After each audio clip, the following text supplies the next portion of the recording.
On the surface, it was just a missing purse, a minor inconvenience on a routine business trip. But beneath that simple phone call began the unraveling of a seemingly perfect marriage. The purse that broke the marriage is a gripping, emotional journey into betrayal, suspicion, and the quiet strength of a man rebuilding his life. As each layer of secrecy peels away, we're pulled deeper into a story that feels both hauntingly personal and universally relatable. This is not just a tale of infidelity. It's about fatherhood, dignity, and the power of letting go when the truth finally refuses to stay hidden. Chapter 1, the phone call that changed everything. Thursday, 7:32, the eggs were burning. I had one hand flipping pancakes for Jeremy, the other fumbling with Melissa's hair, trying to remember if it was picture day or not. The cartoon theme song blaring from the living room added to the chaos, like a soundtrack to our suburban circus. My shirt was inside out. The coffee machine had jammed again. And somewhere in the background, the dog was barking at nothing in particular. It was just another morning in our house. Ordinary, loud, slightly messy, and beautifully ours. Then the phone rang. That shrill, high-pitched ring that only a landline can make. We rarely used it. Most people texted. I paused. The kids froze too for once, miraculously silent. My eyes glanced at the caller ID. A long number, not local, not saved, and not a number I recognized. Something in my chest tightened. We all have that quiet intuition, that feeling we can't explain when something is just off. I wiped my hands on a dish towel and picked it up, voice cautious. Hello. The voice on the other end was familiar, but the tone was wrong. David, it's me, said Sophia.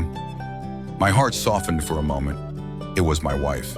But the way she said it, urgent, clipped, not her usual breezy tone, stirred something in me. Sophia, what's going on? I asked. Everything okay? I need you to cancel our credit cards. All of them. Right now. My grip on the phone tightened. What happened? She sighed and her breath crackled through the line. Last night, I went down to the lobby to grab a newspaper. I must have left my purse at the cashier's desk. I didn't even realize it was gone until this morning.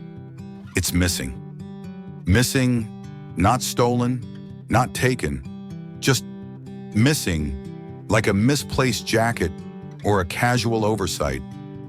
That didn't sound like Sophia. You're always careful, I said, trying to keep my voice calm, though I could already hear Melissa tugging on my sleeve. Are you sure? I know. I was just distracted. I left it for 5 minutes. The cashier said she didn't see anything.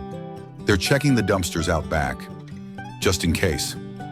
Her words tumbled over each other like rocks in a stream, rushed and frantic. This wasn't the cool, collected Sophia. I knew the woman who color-coded her sock drawer and ran multi-city marketing campaigns without blinking.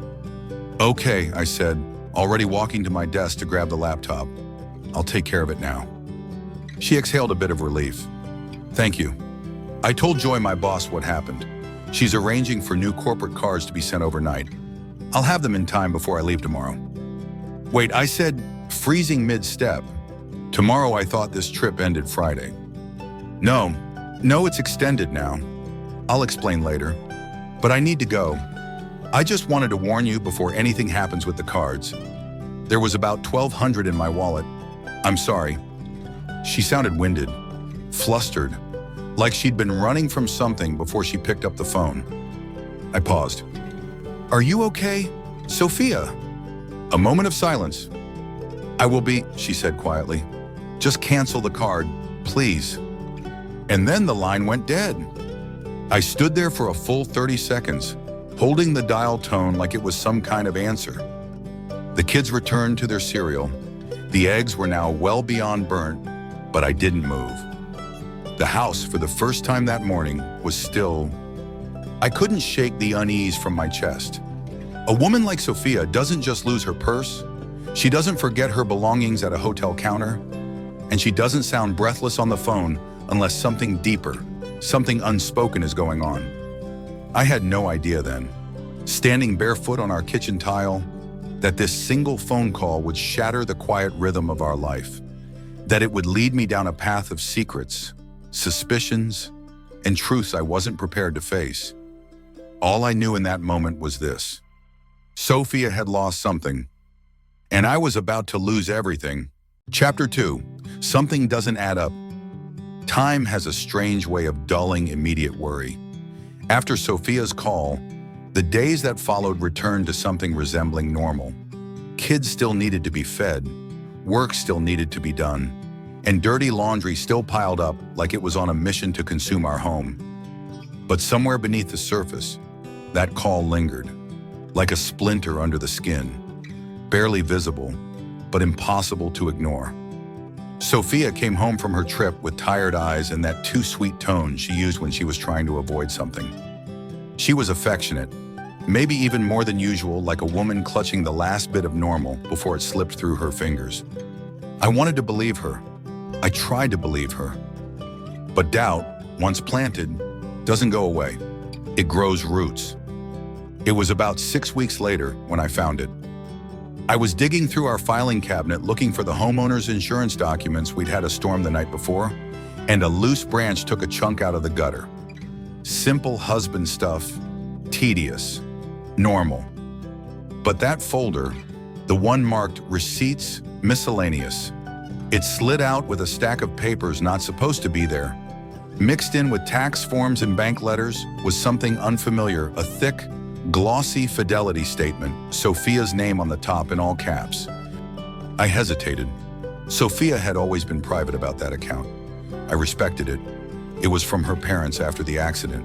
She received a sizable inheritance when they passed away. I never asked about it, never needed to.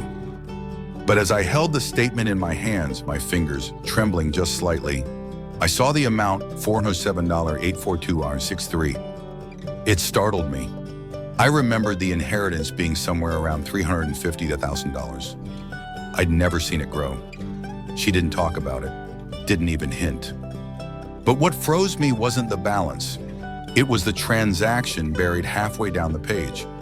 A line so casual it almost disappeared in the noise. 0714, withdrawal, $3,000, local check, MMKT money market.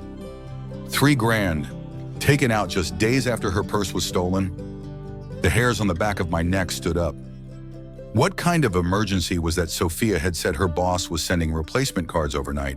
She'd asked me to cancel ours. But nowhere in that phone call was there mention of dipping into her private inheritance, and certainly not in the form of a personal check. I sat down at my desk, letting the papers fall softly around me like ash. $3,000 doesn't scream panic.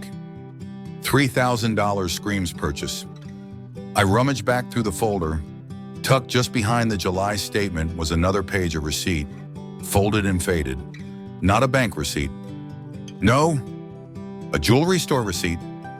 It was a local store. I knew it, vaguely. A family-run place on the nicer side of town. They specialized in custom pieces, anniversary gifts, remounting vintage rings, that sort of thing. And according to the printout, Sophia had written a check to them 2 days after the purse theft.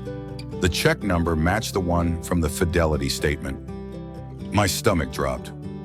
There was no birthday coming up, no family celebration, no friend's wedding, no anniversary, no reason.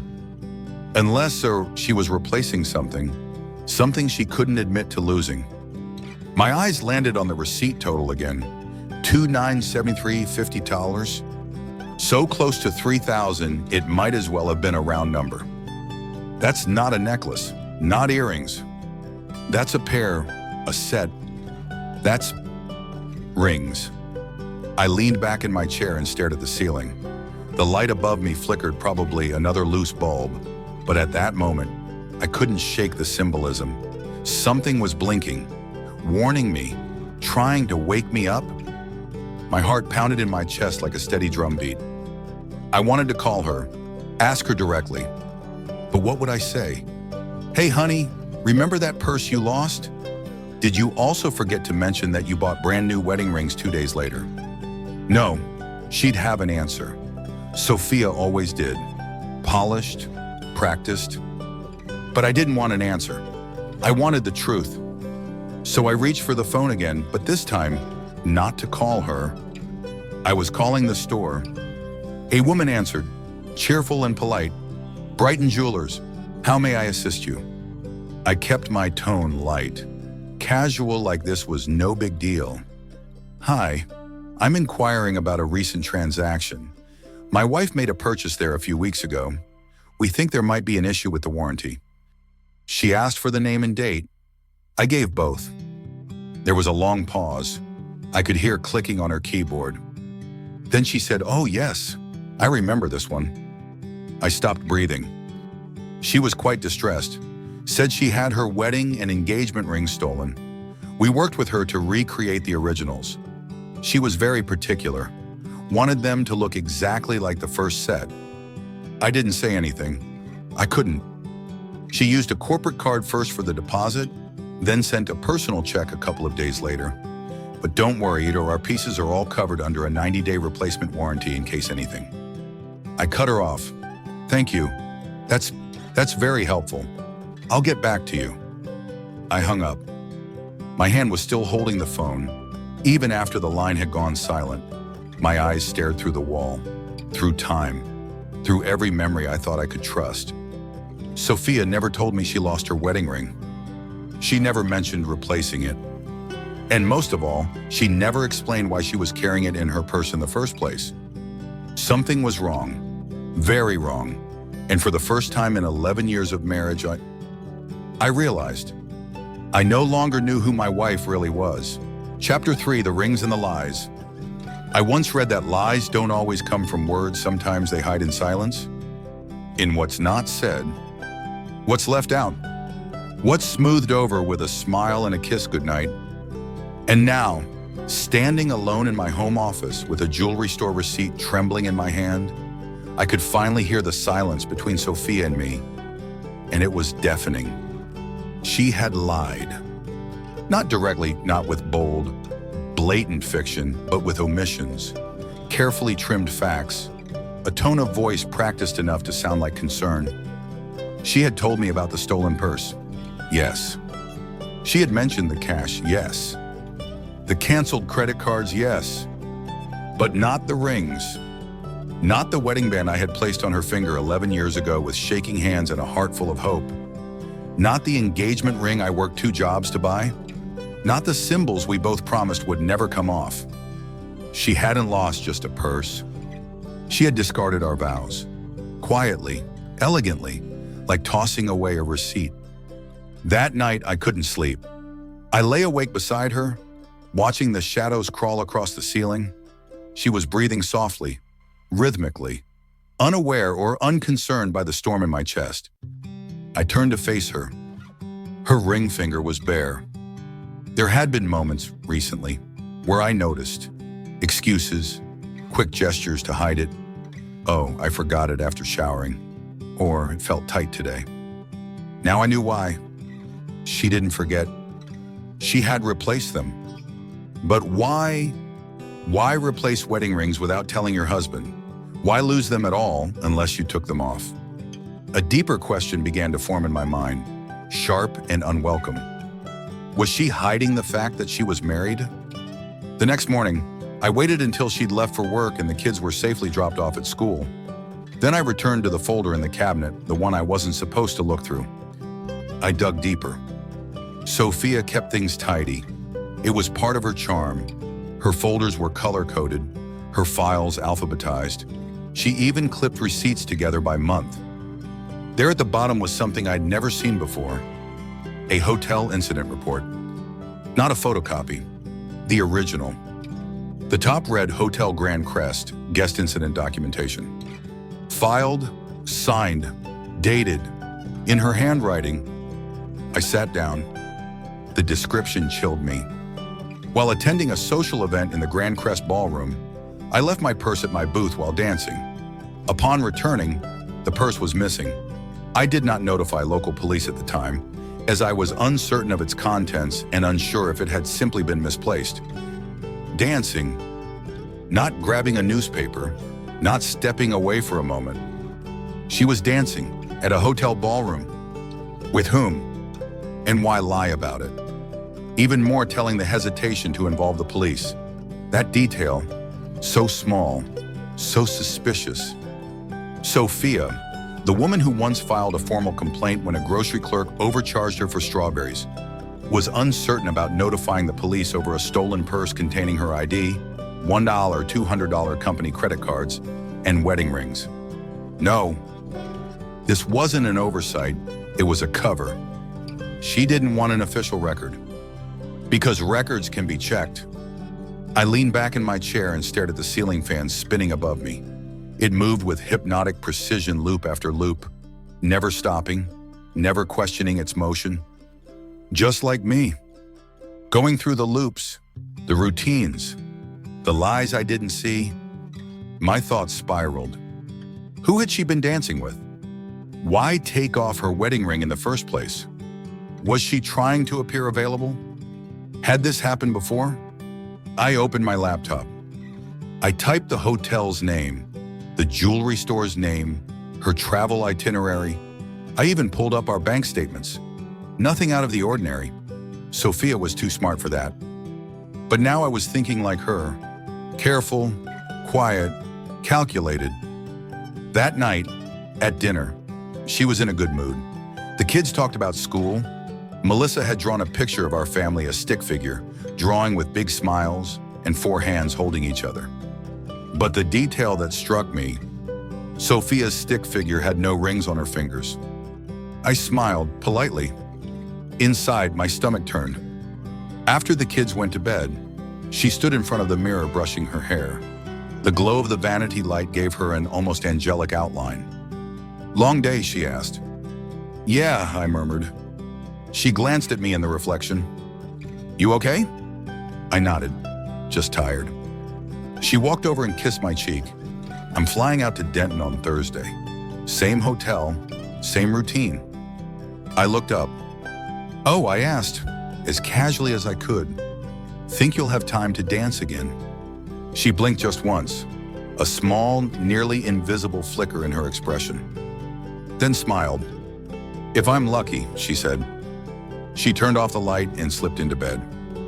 And I, lying beside her in the dark, knew without a doubt. My wife was dancing with ghosts. And one of them was the ghost of our marriage. Chapter 4, 2 versions of the same night. Truth isn't just about what happened, it's about how many versions of it exist. The human mind is a funny thing. When we want to believe something, we edit reality to fit the story we crave. For weeks, I had been trying to do just that. Trying to believe Sophia's story. Trying to believe she'd been careless, not calculating. Trying to believe it was just a stolen purse, not a lost trust. Trying to believe my wife wasn't hiding from me, or worse, hiding me from someone else. But now I had 2 documents, 2 versions, 2 realities, and they couldn't both be true. Version 1 spoken by Sophia in that morning phone call, hurried, anxious, and just vague enough to slip past suspicion. I stepped into the hotel lobby for a newspaper. I must have left my purse at the cashier's desk. 5 minutes later, gone. That's what she told me. She made it sound innocent, forgetful, like any business traveler juggling too many things, a mental lapse, a misplaced purse, nothing more. Version 2, written in her own hand, filed at the front desk of the Grand Crest Hotel, a written incident report I wasn't supposed to see. While dancing in the hotel ballroom, I left my purse at the booth. When I returned, it was gone. Not the lobby, not a newspaper stand, not 5 minutes. She was dancing, in a ballroom, during a social event. That's not a quick stop in slippers and sweatpants. That's dressed up. That's eyeliner. That's intention. That's not the story she told her husband. I read the hotel report 5 times that night. Then I sat at the kitchen table in the dark, staring at the refrigerator humming softly beside me like a machine completely unaware of human betrayal. I started asking myself questions I didn't want the answers to. Who was she dancing with? Why didn't she call the police immediately? Why didn't she mention any of this to me, especially after I found the jewelry receipt?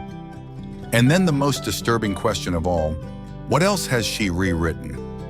Because if there are two versions of that night, how many other stories had she trimmed, edited, repackaged for my ears?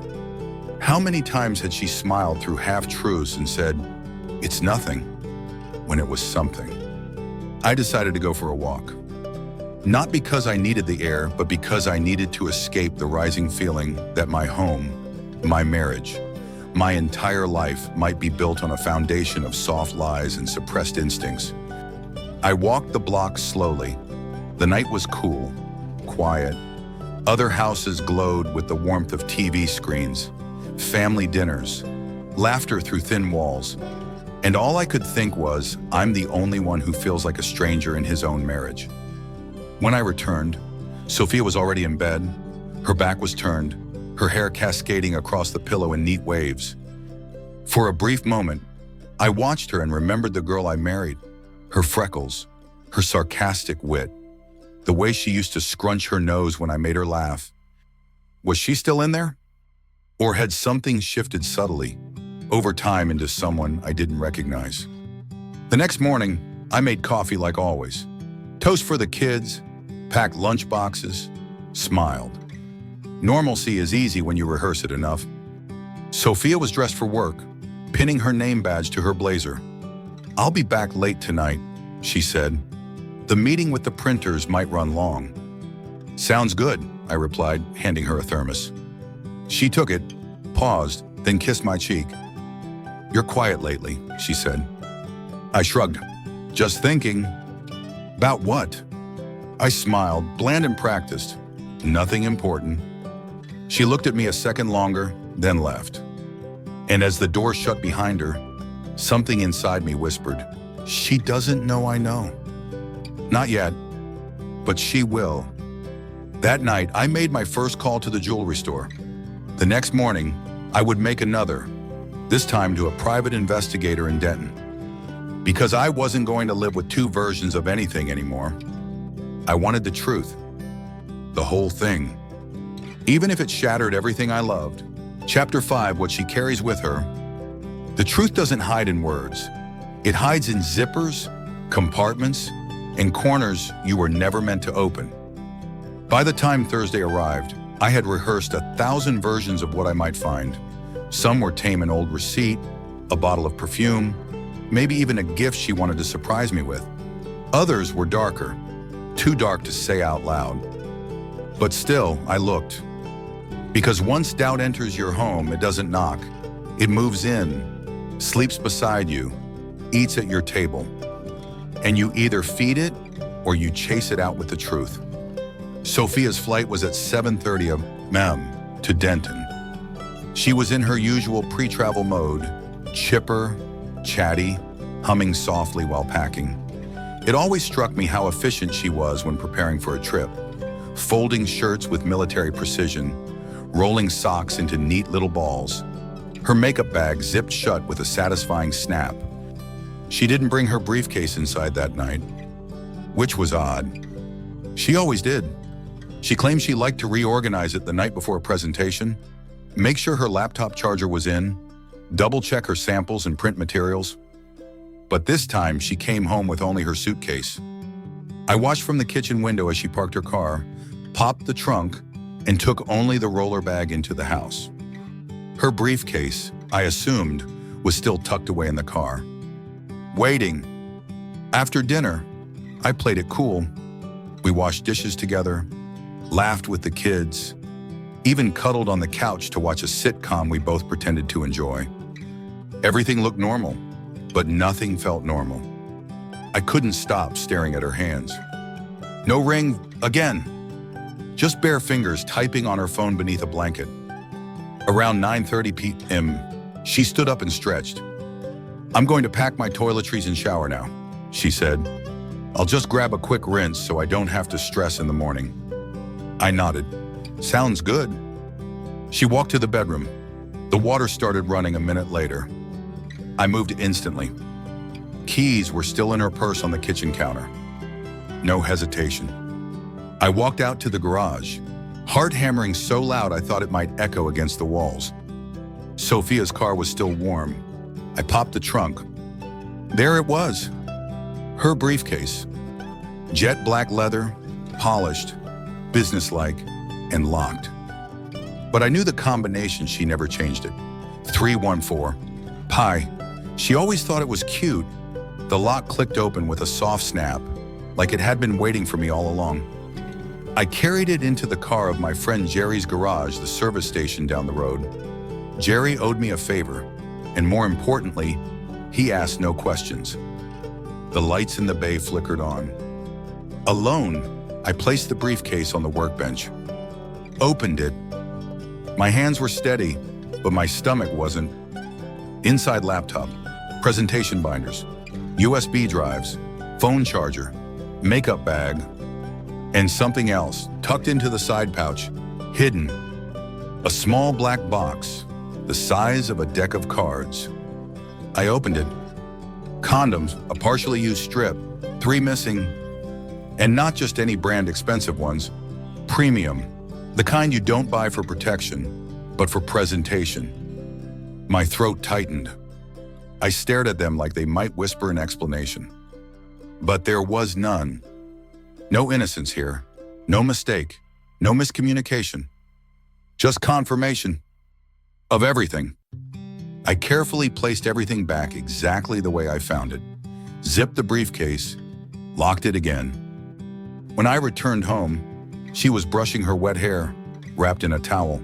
She smiled at me. "Did you air up the tire?" "Yeah," I said softly. "It was just a little low, probably nothing." I smiled back, and she believed it. That night in bed, she pulled close to me, whispered into my neck. "Are you ready for tonight?" she asked. Her voice was playful, tender, and all I could think about was what she had packed. The silk lingerie folded beneath her blouse, the hotel ballroom, the condoms in her briefcase. I wanted to scream.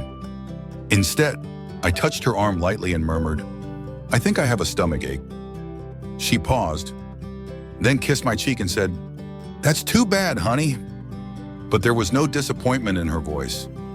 None erased, almost like she hadn't intended to spend the night with me anyway. I lay awake long after she drifted off, staring at the ceiling, listening to the shallow rhythm of her breath. My mind raced through every moment we ever shared the wedding, the births of our kids, late-night movies, early morning coffee, each memory now tinged with a question mark. Had any of it been real? Had I ever really known her? By morning, I didn't kiss her goodbye.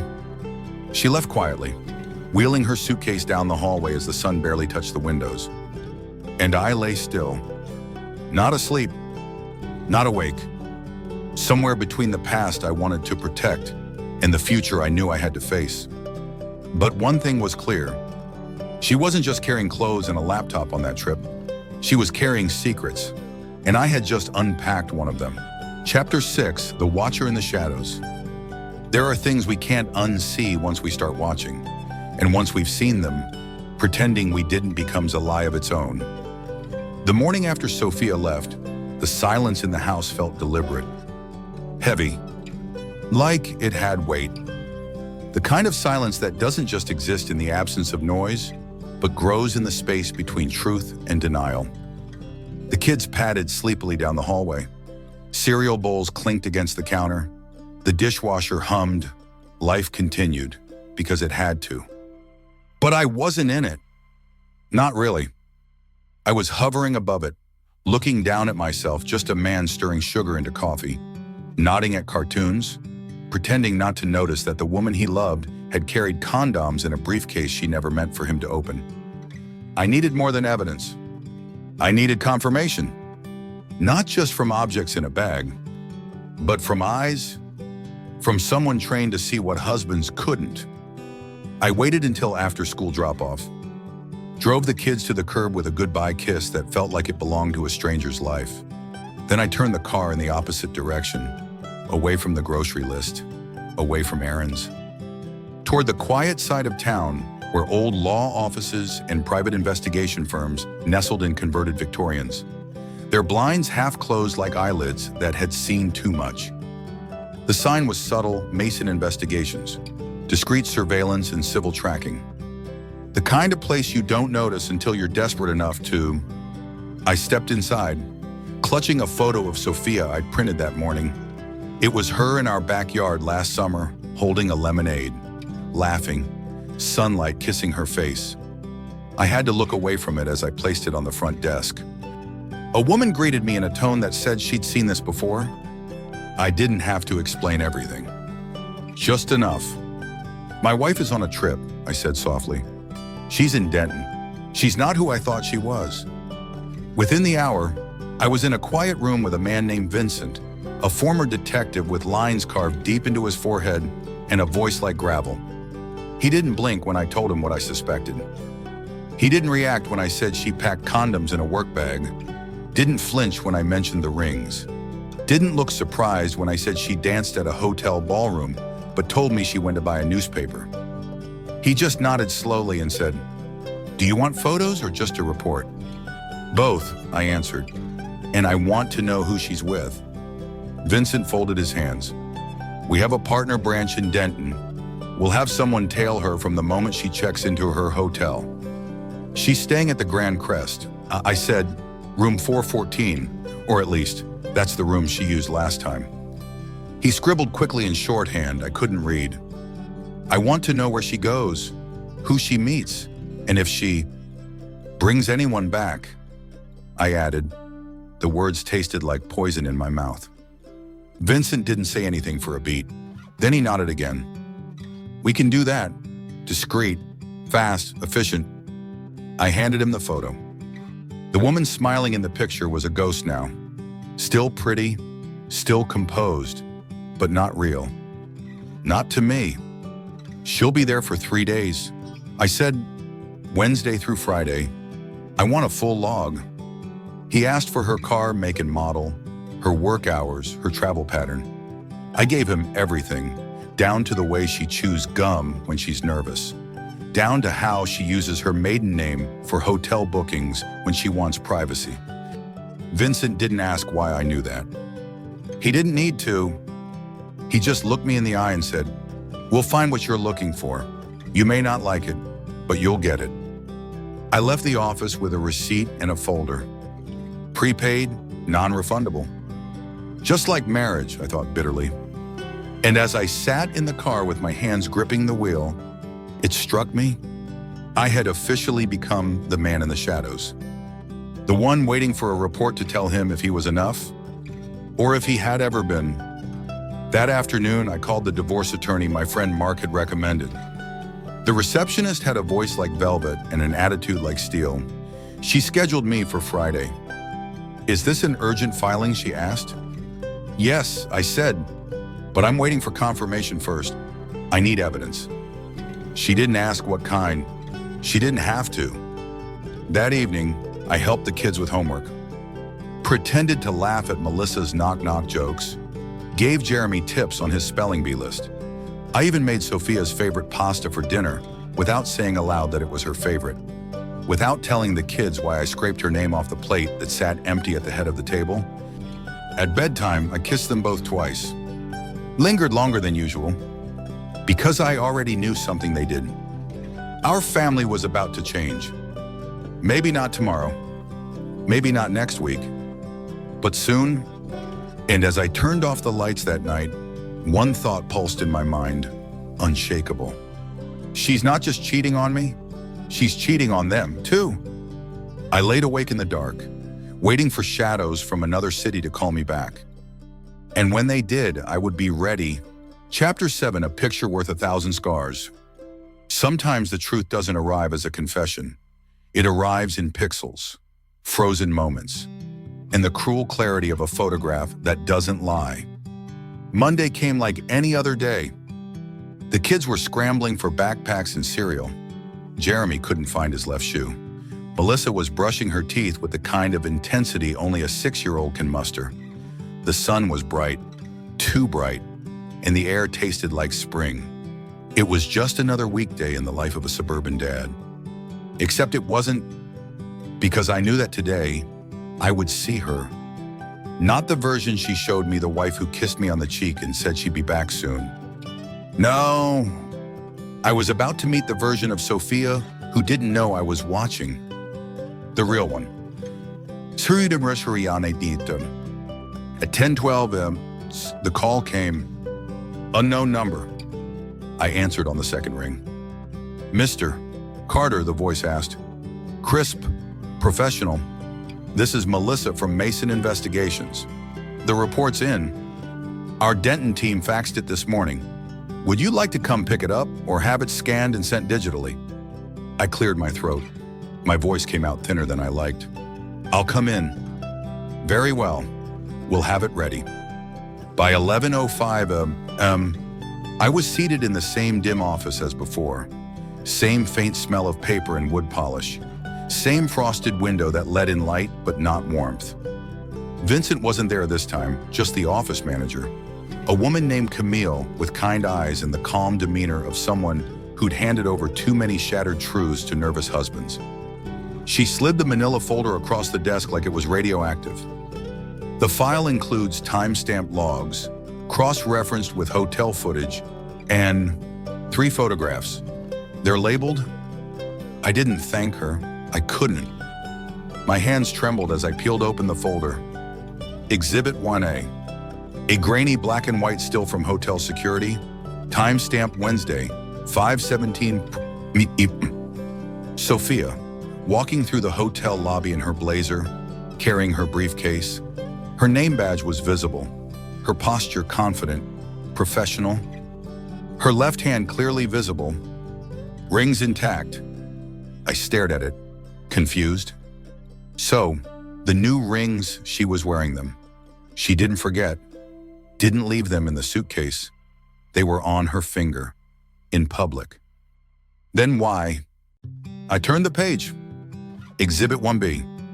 Timestamp Wednesday, 6:32 Sophia exiting the elevator. Same woman, but not the same image. This time she wasn't in her blazer.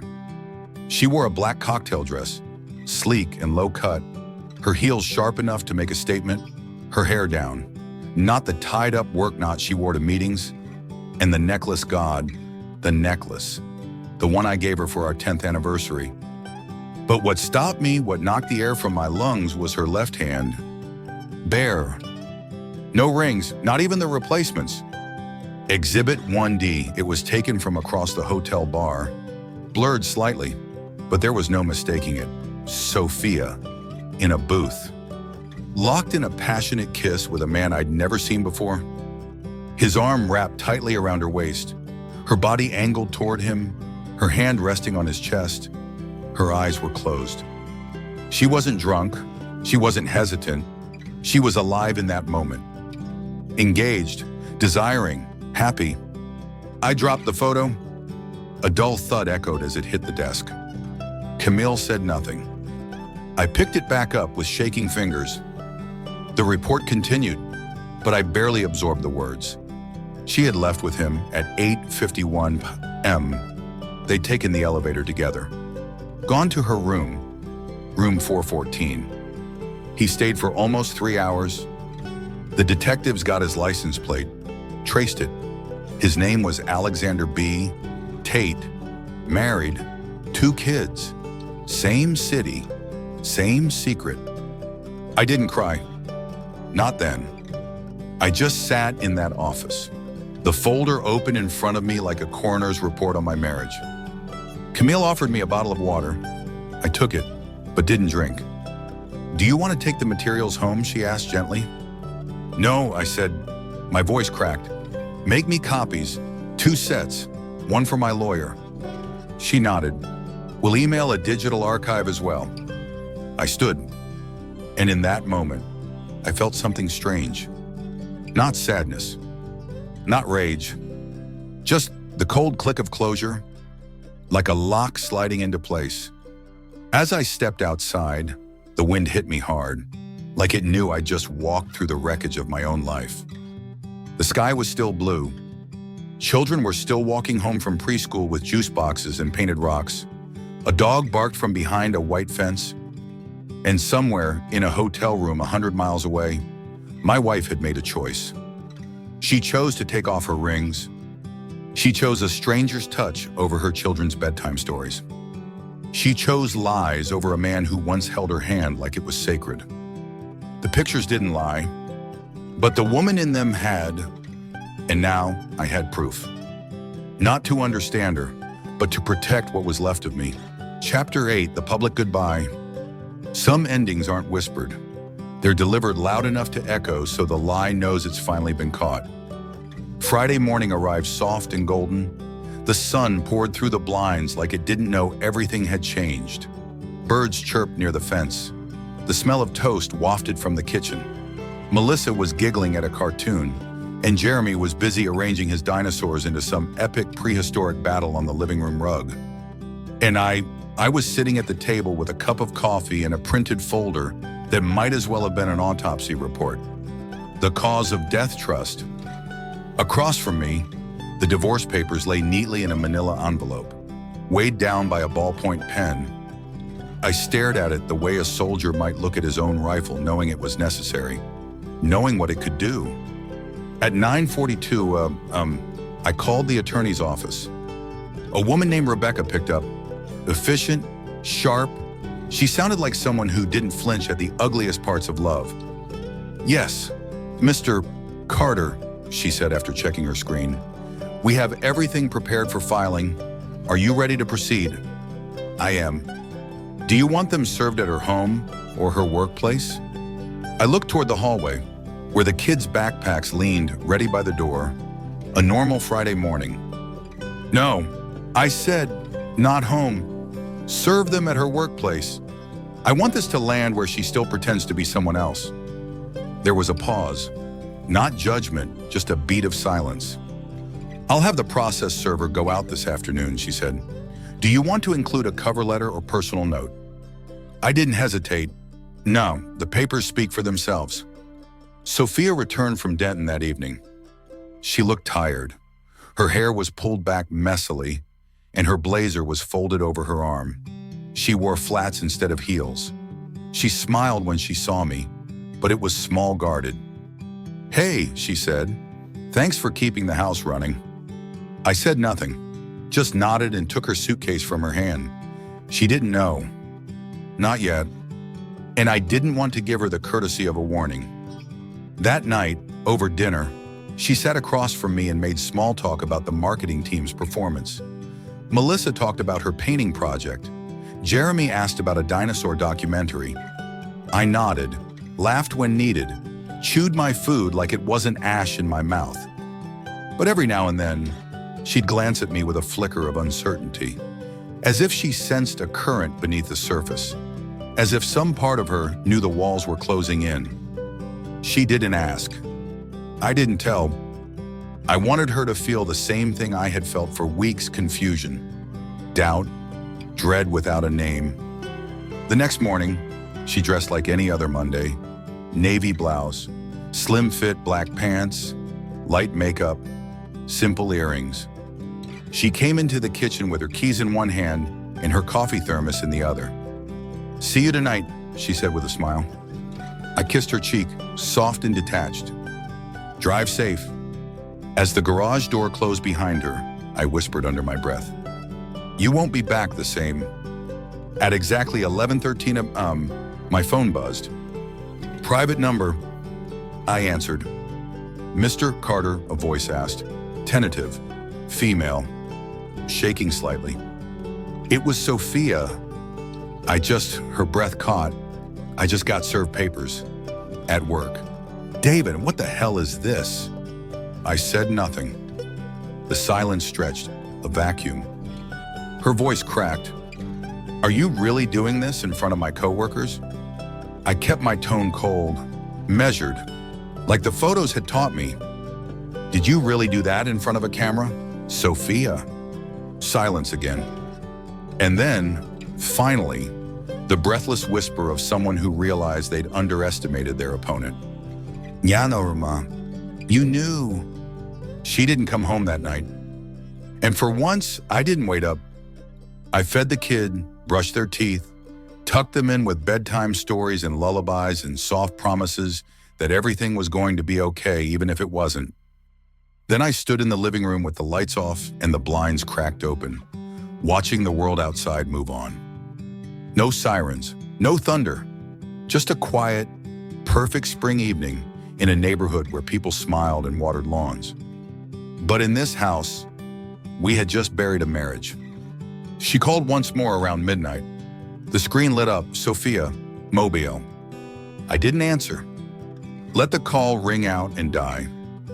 And in that death, I felt something unexpected. Not revenge, not rage, relief. Some goodbyes are painful, some are long and drawn out, but some arrive like a sealed envelope dropped at your feet. Cold, unmistakable, stamped in legal ink, served. And in those moments, when a liar reads her own name on the line above respondent, there's nothing left to say. Chapter 9 echoes of what once was. You can't unlove someone overnight, but you can unrecognize them, and that's often harder.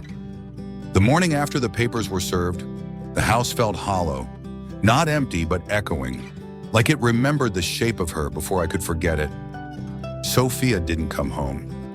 She didn't call again either.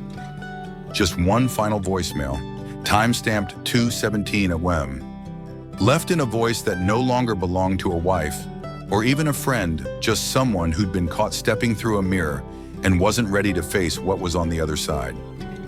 David, please, can we talk? I didn't want it to end like this. I didn't think you'd find out that way. I didn't press play again. Once was enough. That afternoon, the lawyer's assistant called to confirm receipt of the signed papers. Sophia had acknowledged them. No protests, no notes scribbled in the margins, just a clean signature, like a name printed beneath an obituary. Do you want to set a meeting to negotiate terms, she asked. Yes, I replied, but not with her. I want everything handled through counsel. I didn't trust Sophia with words anymore. Because I had learned something brutal these past few weeks, words mean nothing when lips have already kissed someone else with them. The kids asked where she was. Business stuff, I said gently. I hated lying to them. But how do you explain betrayal to a 6-year-old who still thinks Band-Aids fix everything? Melissa drew a picture that night, our family at the park. 4 stick figures, all smiling. But Sophia's figure had no eyes. Just a blank oval where her face should have been. Jeremy asked if we could build the Lego castle set his mom bought for Christmas. I said yes. He grinned and said, let's make the walls stronger this time. I didn't correct him. 2 days later, she texted me. Can I come home just to pack? I won't make a scene. I swear. Between 9 and noon, the kids won't be here. Then, after a pause, I'll talk to you when the papers are notarized and returned. In my lawyer's office, not before. There was a delay. Then her response. Good. That word sat cold on the screen. Not sorry, not please, just good. Like she knew there was no language left between us. She arrived that Friday morning in a long coat and sunglasses, as if she thought someone would be watching. But there were no cameras now, no investigators, no disguises. Only me. She didn't knock, just entered with the key I hadn't yet changed, looked around like a stranger inside her own story. We stood in the foyer for a long second, awkward, suspended. Where are the kids? She asked. With my sister, I said, they think you're on a trip. Her shoulders relaxed, just a little. She nodded. Thank you. I didn't do it for you, I replied. She winced, then walked upstairs. I didn't follow. I sat at the kitchen table with a cup of coffee and stared at the clock. I could hear the distant thump of drawers opening, hangers clinking, zippers. It sounded like a life being disassembled piece by piece. At 10:26 a.m., she came down with 2 suitcases and a duffel bag. No tears, no makeup, no jewelry, especially no rings. She paused at the front door, like she had one more sentence tucked inside her, but wasn't sure if she should say it. Finally, she did. I miss them. Her voice cracked just a little. I know, I said. Then she added something quieter, almost to herself. And I miss you too. I didn't respond. I wanted to.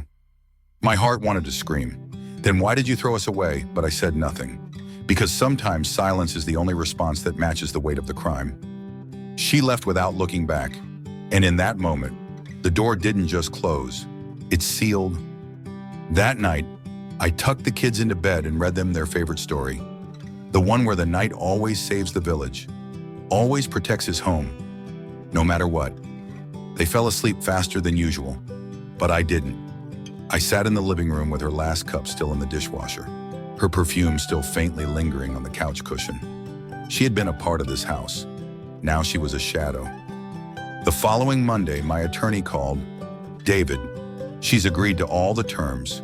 Full custody, no contest. There was a pause. She also included a letter for you. You don't have to read it, but of course, I did. It wasn't long, just a handwritten page in slanted cursive I hadn't seen since our college days.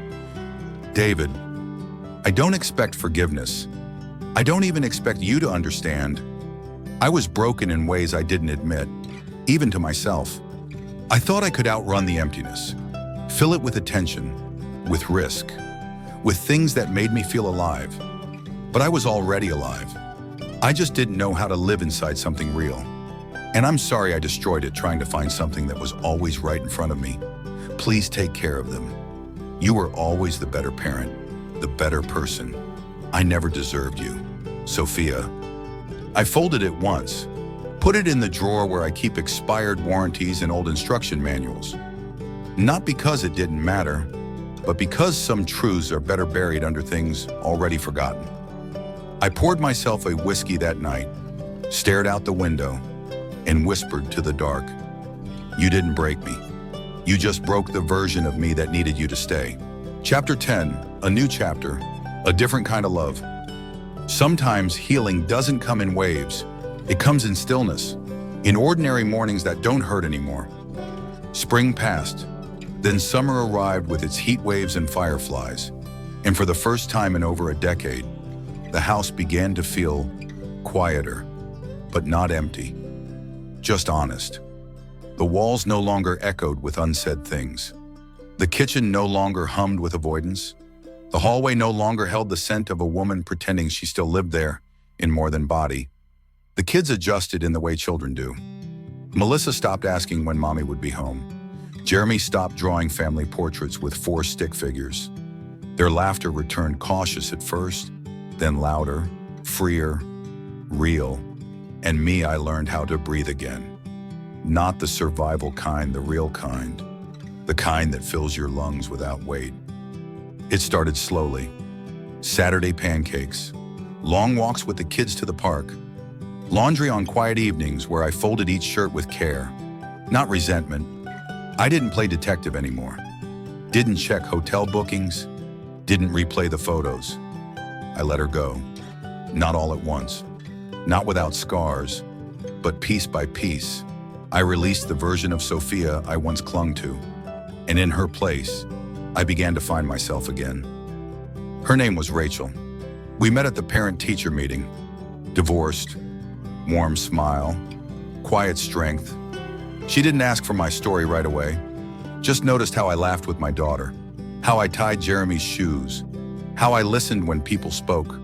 Most people are so busy waiting for their turn to talk, she said. You actually hear things, and I like that. I liked her. We started with coffee, then coffee turned into walks. Walks turned into dinners after the kids were asleep. She never pried, and that was the miracle of her. Rachel didn't try to fix me. She just stood beside me while I did it myself. One evening, sitting on the porch while the cicadas hummed and the kids played tag in the yard, she turned to me and asked, "Do you still love her?" I didn't flinch. "No," I said, "but sometimes I miss the life we were supposed to have." Rachel nodded. That's not the same thing. She was right. I didn't love Sophia anymore, but I mourned the man I used to be, the one who believed love could hold anything together, even when it cracked. Sophia still called sometimes. Brief updates, medical notices. Once, a tearful message saying she'd started therapy again, that she was trying. I wished her well. I did, but her story was hers now, and I had stopped editing myself into it. By fall, Rachel met the kids. They adored her. Not because she tried to win them over, but because she didn't. She sat on the floor and played dinosaurs. She remembered Melissa's favorite snack. She treated them like people, not projects. One night, after a movie marathon that ended in a popcorn disaster, Melissa looked up at me and asked, "Can she come with us to the zoo next weekend?" I smiled. I think she'd like that. Rachel glanced over and mouthed, "Only if you do." I nodded. The day I knew I had healed wasn't dramatic. No grand epiphany, no fireworks. It was Tuesday. I was folding laundry, humming to a song on the radio, and it hit me I hadn't thought about Sophia once that day. Not in bitterness, not in sadness, not at all. Just gone.